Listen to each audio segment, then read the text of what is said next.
भक्तों, यदि आप कर्ज में डूबे हुए हैं और आर्थिक तंगी से परेशान हैं, तो आपको सूर्य देव के इस महामंत्र का जाप अवश्य करना चाहिए। यह मंत्र बहुत ही शक्तिशाली और प्रभावशाली मंत्र है। इस मंत्र के नियमित 108 बार जाप करने मात्र से ही कर्ज में शीघ्र ही मुक्ति मिलती है, धन और संपत्ति में वृद्धि होती है, घर परिवार में सौभाग्य और शांति बनी रहती है। इस मंत्र से आप कर्ज मुक्त हो जाओगे, धन वृद्धि आपके जीवन में होने लगेगी। सूर्य भगवान बहुत ही दयालु हैं, वह अपने भक्तों की मनोकामनाओं को पूरी करते हैं। इस महामंत्र के नियमित 108 बार जाप करने से आपकी सभी मनोकामनाएं पूरी हो जाएंगी और आपके जीवन में धन की कोई भी कमी नहीं रहेगी।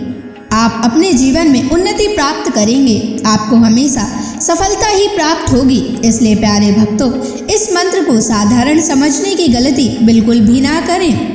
यह मंत्र बहुत ही प्रभावशाली मंत्र है। इस मंत्र का प्रभाव तुरंत ही दिखाई देने लगता है। अगर आप सच्ची श्रद्धा के साथ इस मंत्र का नियमित 108 बार जाप करेंगे तो आपका जीवन खुशियों से भर जाएगा और आपके जीवन में कभी भी धन की कमी नहीं आएगी। इसलिए प्यारे भक्तों, इस मंत्र का नियमित 108 बार जाप करें और पूरी श्रद्धा के साथ करें। अगर आप सूर्य देव का आशीर्वाद प्राप्त करना चाहते हैं तो इस वीडियो को लाइक और चैनल को सब्सक्राइब जरूर कर दीजिए और कमेंट बॉक्स में जय सूर्य देव अवश्य लिख दीजिए। तो चलिए भक्तों, मंत्र का जाप करना प्रारंभ करते हैं। ओम ह्रीं श्रीं सूर्याय सहस्र तेजसे महाधन प्रदायकाय नमः। ओम ह्रीं श्रीं सूर्याय सहस्र तेजसे महाधन प्रदायकाय नमः। ओम ह्रीं श्रीं सूर्याय सहस्र तेजसे महाधन प्रदायकाय नमः। ओम ह्रीं श्रीं सूर्याय सहस्र तेजसे महाधन प्रदायकाय नमः। ओम ह्रीं श्रीं सूर्याय सहस्र तेजसे महाधन प्रदायकाय नमः। ओम ह्रीं श्रीं सूर्याय सहस्र तेजसे महाधन प्रदायकाय नमः। ओम ह्रीं श्रीं सूर्याय सहस्र तेजसे महाधन प्रदायकाय नमः। ओम ह्रीं श्रीं सूर्याय सहस्र तेजसे महाधन प्रदायकाय नमः। ओम ह्रीं श्रीं सूर्याय सहस्र तेजसे महाधन प्रदायकाय नमः। ओम ह्रीं श्रीं सूर्याय सहस्र तेजसे महाधनप्रदायकाय नमः। ॐ ह्रीं श्रीं सूर्याय सहस्रतेजसे महाधनप्रदायकाय नमः। ॐ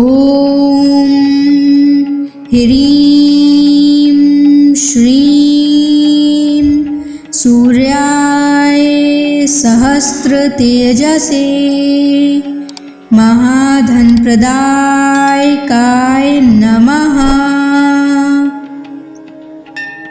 ॐ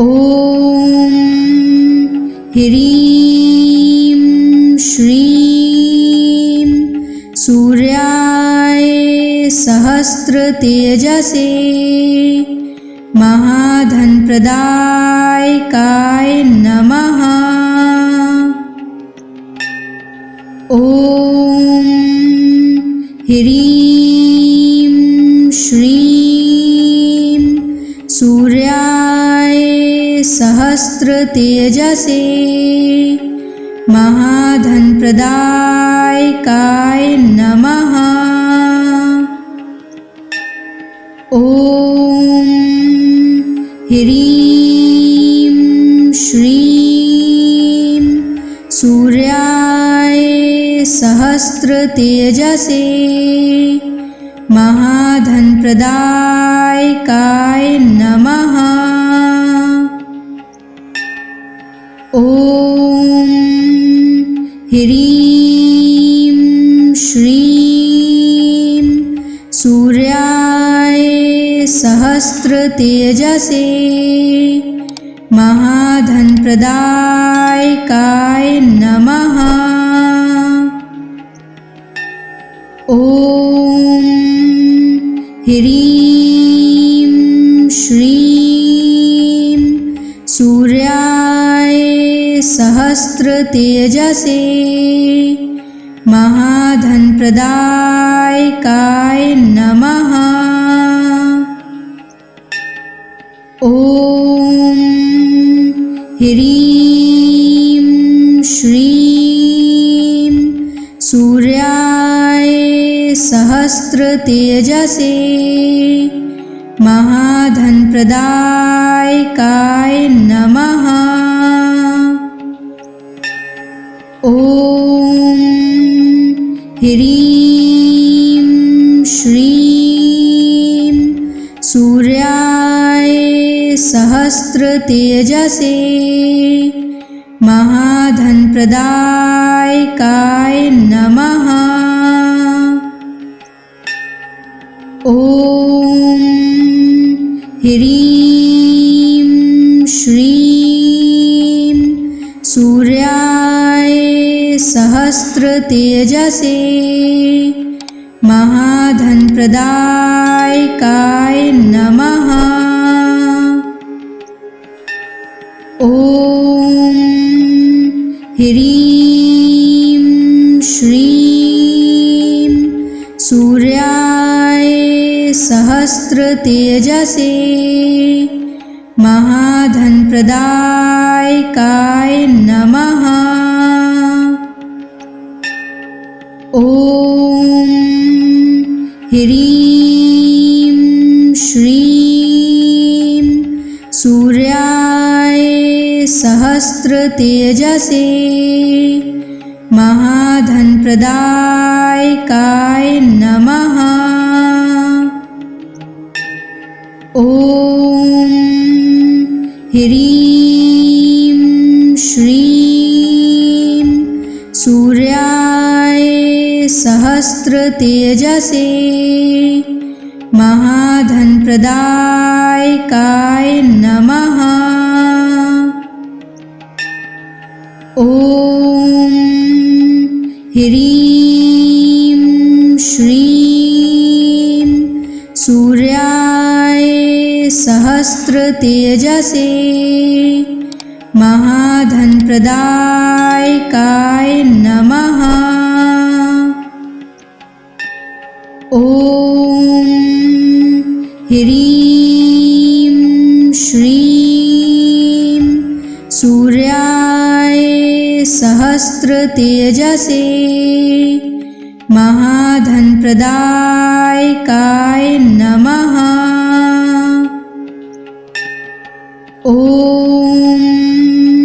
ह्रीं श्रीं सूर्याय सहस्रतेजसे महाधनप्रदायकाय नमः। ॐ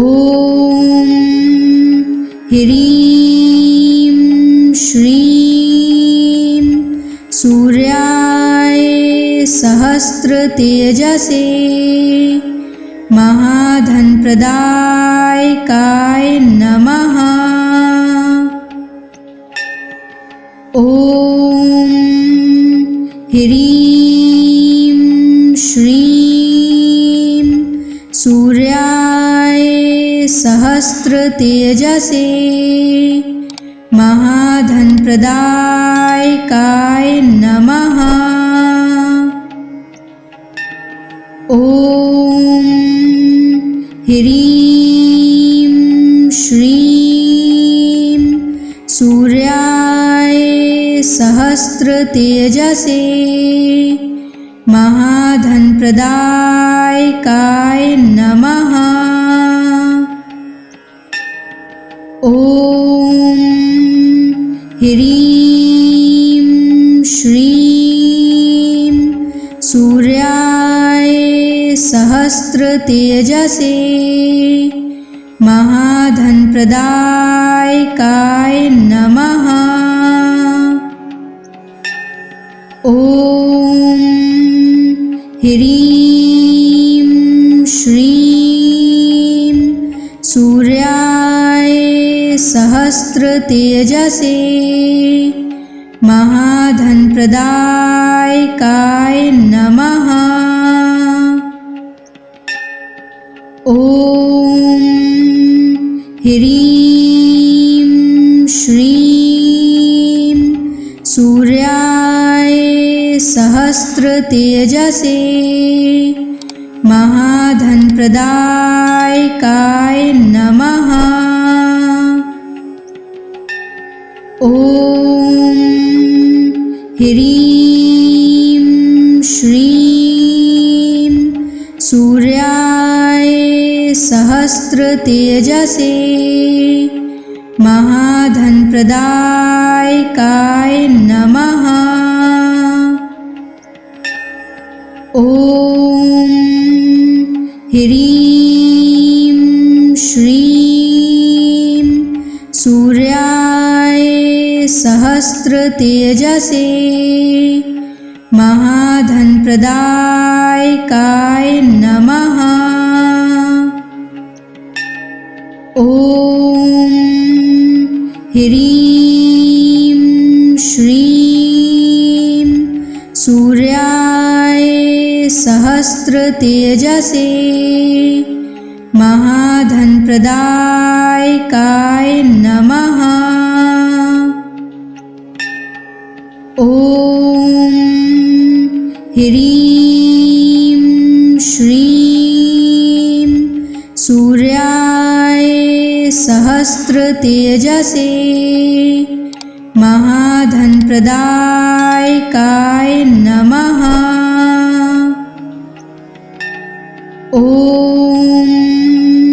ह्रीं श्रीं सूर्याय सहस्रतेजसे महाधनप्रदायकाय नमः। ॐ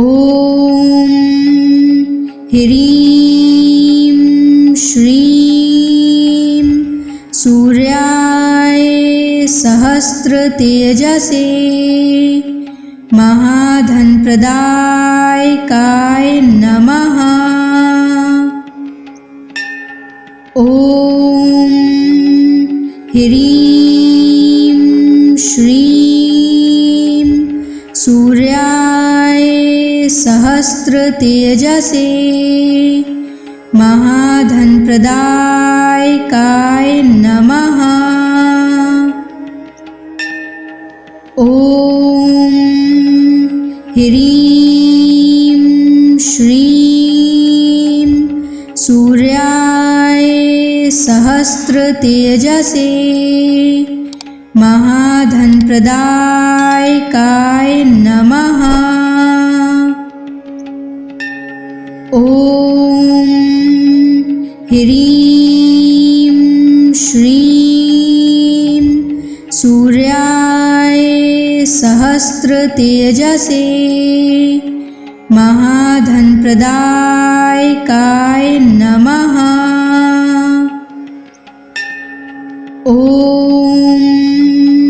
ह्रीं श्रीं सूर्याय सहस्रतेजसे महाधनप्रदायकाय नमः।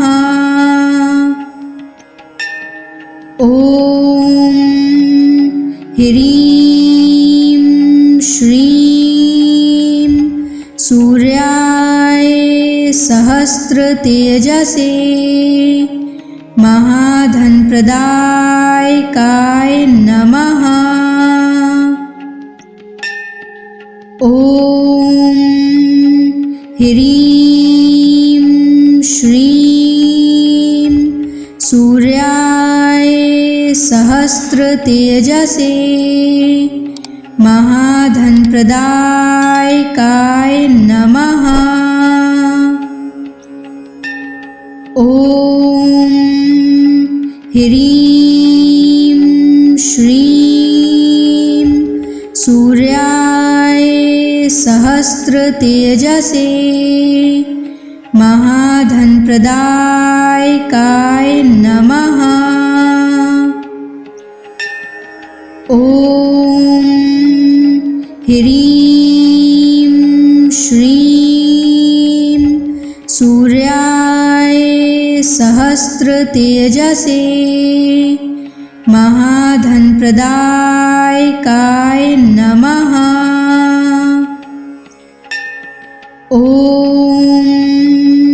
ह्रीं श्रीं सूर्याय सहस्रतेजसे महाधनप्रदायकाय नमः। ॐ ह्रीं श्रीं सूर्याय सहस्रतेजसे महाधनप्रदायकाय नमः। ॐ ह्रीं श्रीं सूर्याय सहस्रतेजसे महाधनप्रदायकाय नमः। ॐ ह्रीं श्रीं सूर्याय सहस्रतेजसे महाधनप्रदायकाय नमः। ॐ ह्रीं श्रीं सूर्याय सहस्रतेजसे महाधनप्रदायकाय नमः। ॐ ह्रीं श्रीं सूर्याय सहस्रतेजसे महाधनप्रदायकाय नमः। ॐ ह्रीं श्रीं सूर्याय सहस्रतेजसे महाधनप्रदायकाय नमः।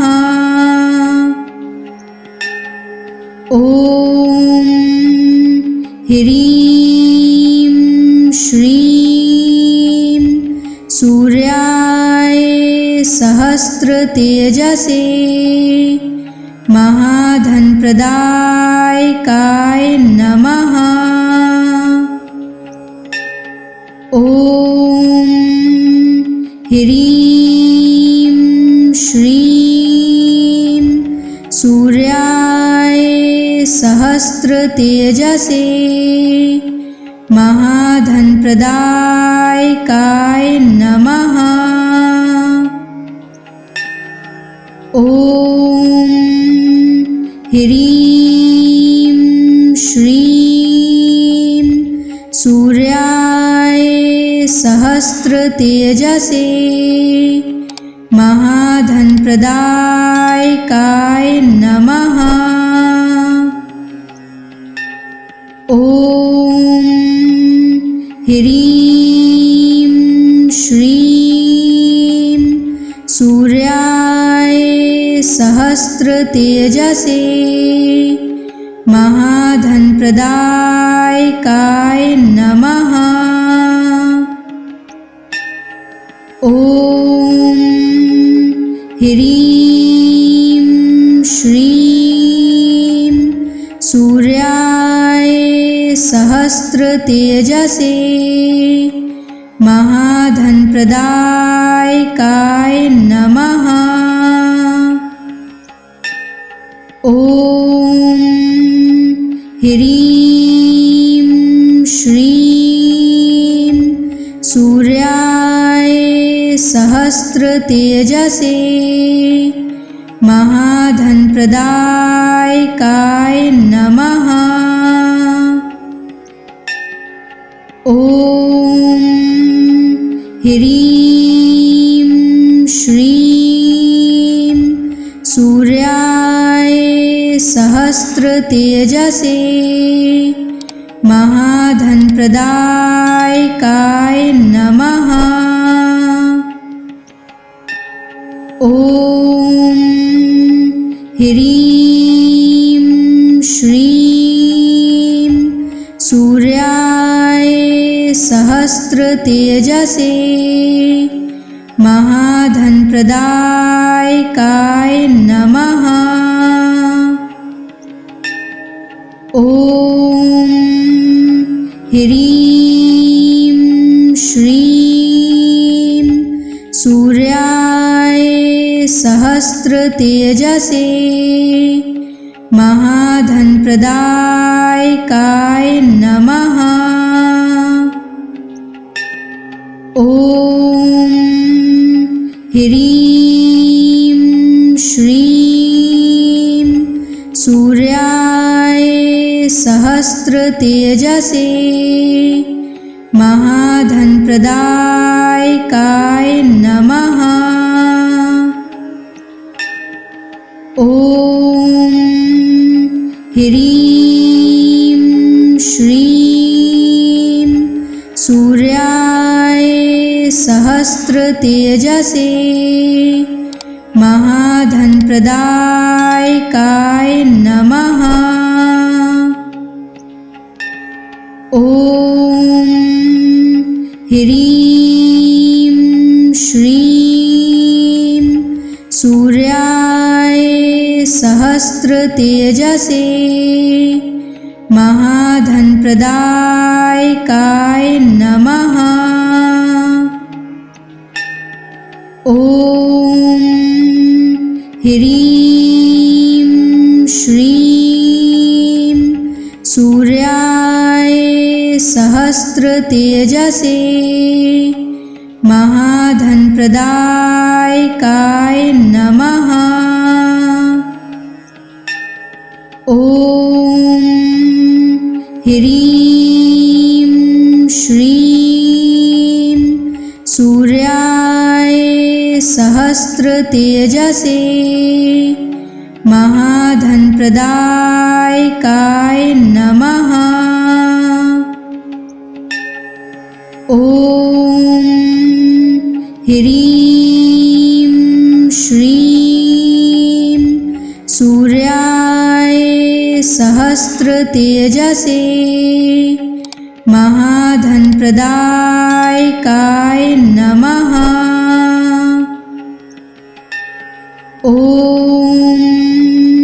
ह्रीं श्रीं सूर्याय सहस्रतेजसे महाधनप्रदायकाय नमः। ॐ ह्रीं श्रीं सूर्याय सहस्रतेजसे महाधनप्रदायकाय नमः। ॐ ह्रीं श्रीं सूर्याय सहस्रतेजसे महाधनप्रदायकाय नमः। ॐ ह्रीं श्रीं सूर्याय सहस्रतेजसे महाधनप्रदायकाय नमः। ॐ ह्रीं श्रीं सूर्याय सहस्रतेजसे महाधनप्रदायकाय नमः। ॐ ह्रीं श्रीं सूर्याय सहस्रतेजसे महाधनप्रदायकाय नमः। ॐ ह्रीं श्रीं सूर्याय सहस्रतेजसे महाधनप्रदायकाय नमः। ॐ ह्रीं श्रीं सूर्याय सहस्रतेजसे महाधनप्रदायकाय नमः। ॐ ह्रीं श्रीं सूर्याय सहस्रतेजसे महाधनप्रदायकाय नमः। ॐ ह्रीं श्रीं सूर्याय सहस्रतेजसे महाधनप्रदायकाय नमः। ॐ ह्रीं श्रीं सूर्याय सहस्रतेजसे महाधनप्रदायकाय नमः। ॐ ह्रीं श्रीं सूर्याय सहस्रतेजसे महाधनप्रदायकाय नमः। ॐ ह्रीं श्रीं सूर्याय सहस्रतेजसे महाधनप्रदायकाय नमः। ॐ ह्रीं श्रीं सूर्याय सहस्रतेजसे महाधनप्रदायकाय नमः।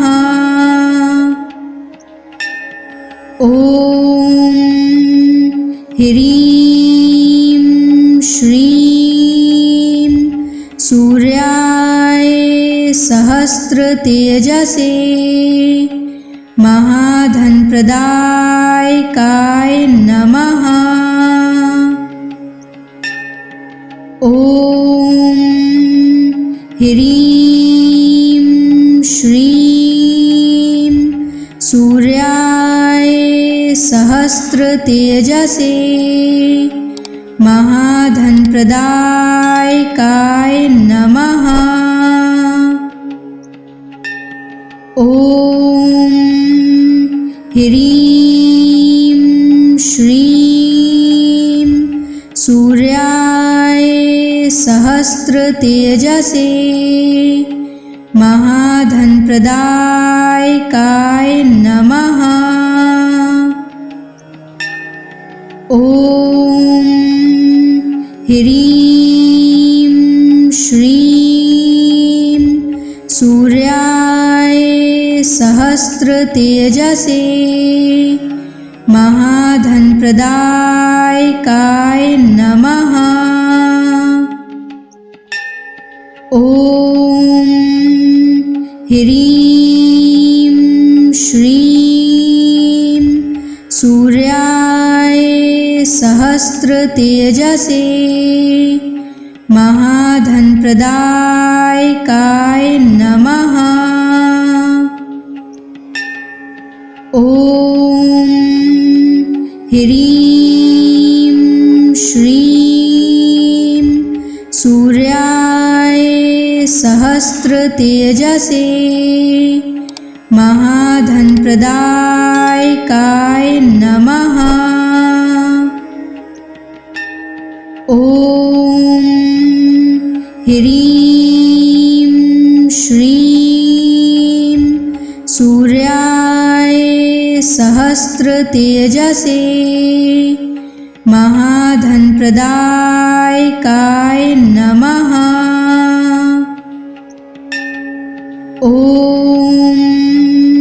ह्रीं श्रीं सूर्याय सहस्रतेजसे महाधनप्रदायकाय नमः।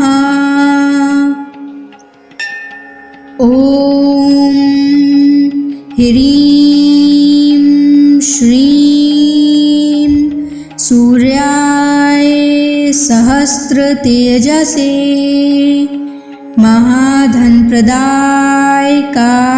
नमः। ॐ ह्रीं श्रीं सूर्याय सहस्रतेजसे महाधनप्रदायकाय नमः। ॐ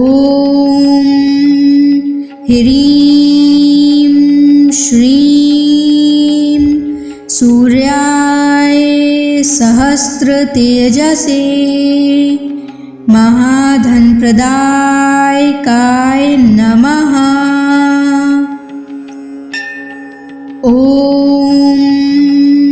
ह्रीं श्रीं सूर्याय सहस्रतेजसे महाधनप्रदायकाय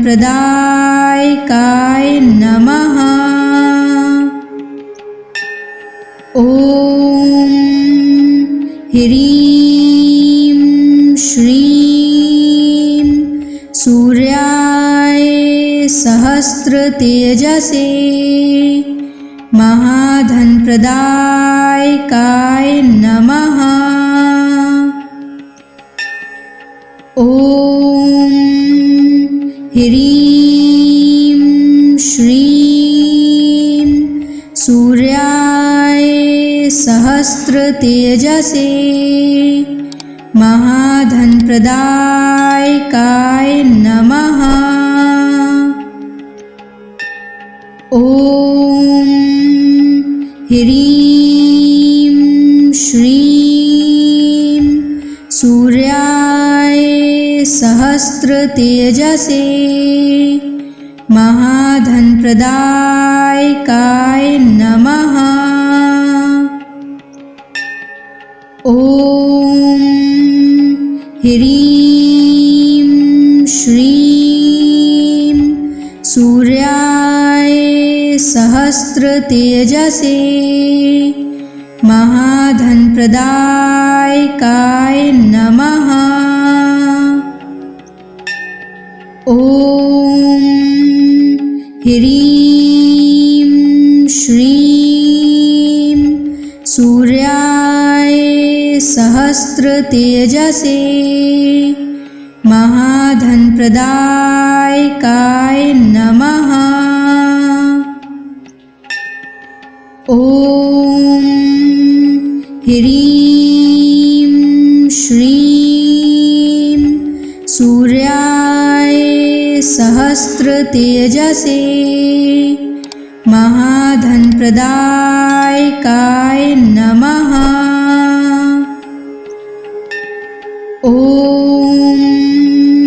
ह्रीं श्रीं सूर्याय सहस्रतेजसे महाधनप्रदायकाय नमः। ॐ ह्रीं श्रीं सूर्याय सहस्रतेजसे महाधनप्रदायकाय नमः। ॐ ह्रीं श्रीं सूर्याय सहस्रतेजसे महाधनप्रदायकाय नमः। ॐ ह्रीं श्रीं सूर्याय सहस्रतेजसे महाधनप्रदायकाय नमः। ॐ ह्रीं श्रीं सूर्याय सहस्रतेजसे महाधनप्रदायकाय नमः। ॐ ह्रीं श्रीं सूर्याय सहस्रतेजसे महाधनप्रदायकाय नमः। ॐ ह्रीं श्रीं सूर्याय सहस्रतेजसे महाधनप्रदायकाय नमः। ॐ ह्रीं श्रीं सूर्याय सहस्रतेजसे महाधनप्रदायकाय नमः।